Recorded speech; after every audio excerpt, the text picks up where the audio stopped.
Kollege Pizzula.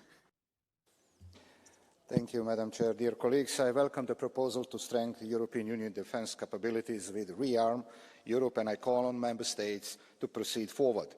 I also believe that this House will support an even more ambitious position. It goes without saying that transatlantic disruption caused by the new US administration has brought us long-term geopolitical changes. We must not base European security on voter attitudes in US swing states. The EU needs to plan de-risking policy towards Trump's Washington. This is not America that wants its allies to respect it.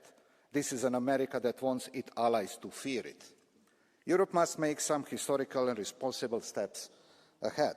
Bold leadership and adequate funds are needed, including through seizing €200 billion of Russian assets. I always repeat that our security does not stop at our borders. That's why we have to act fast and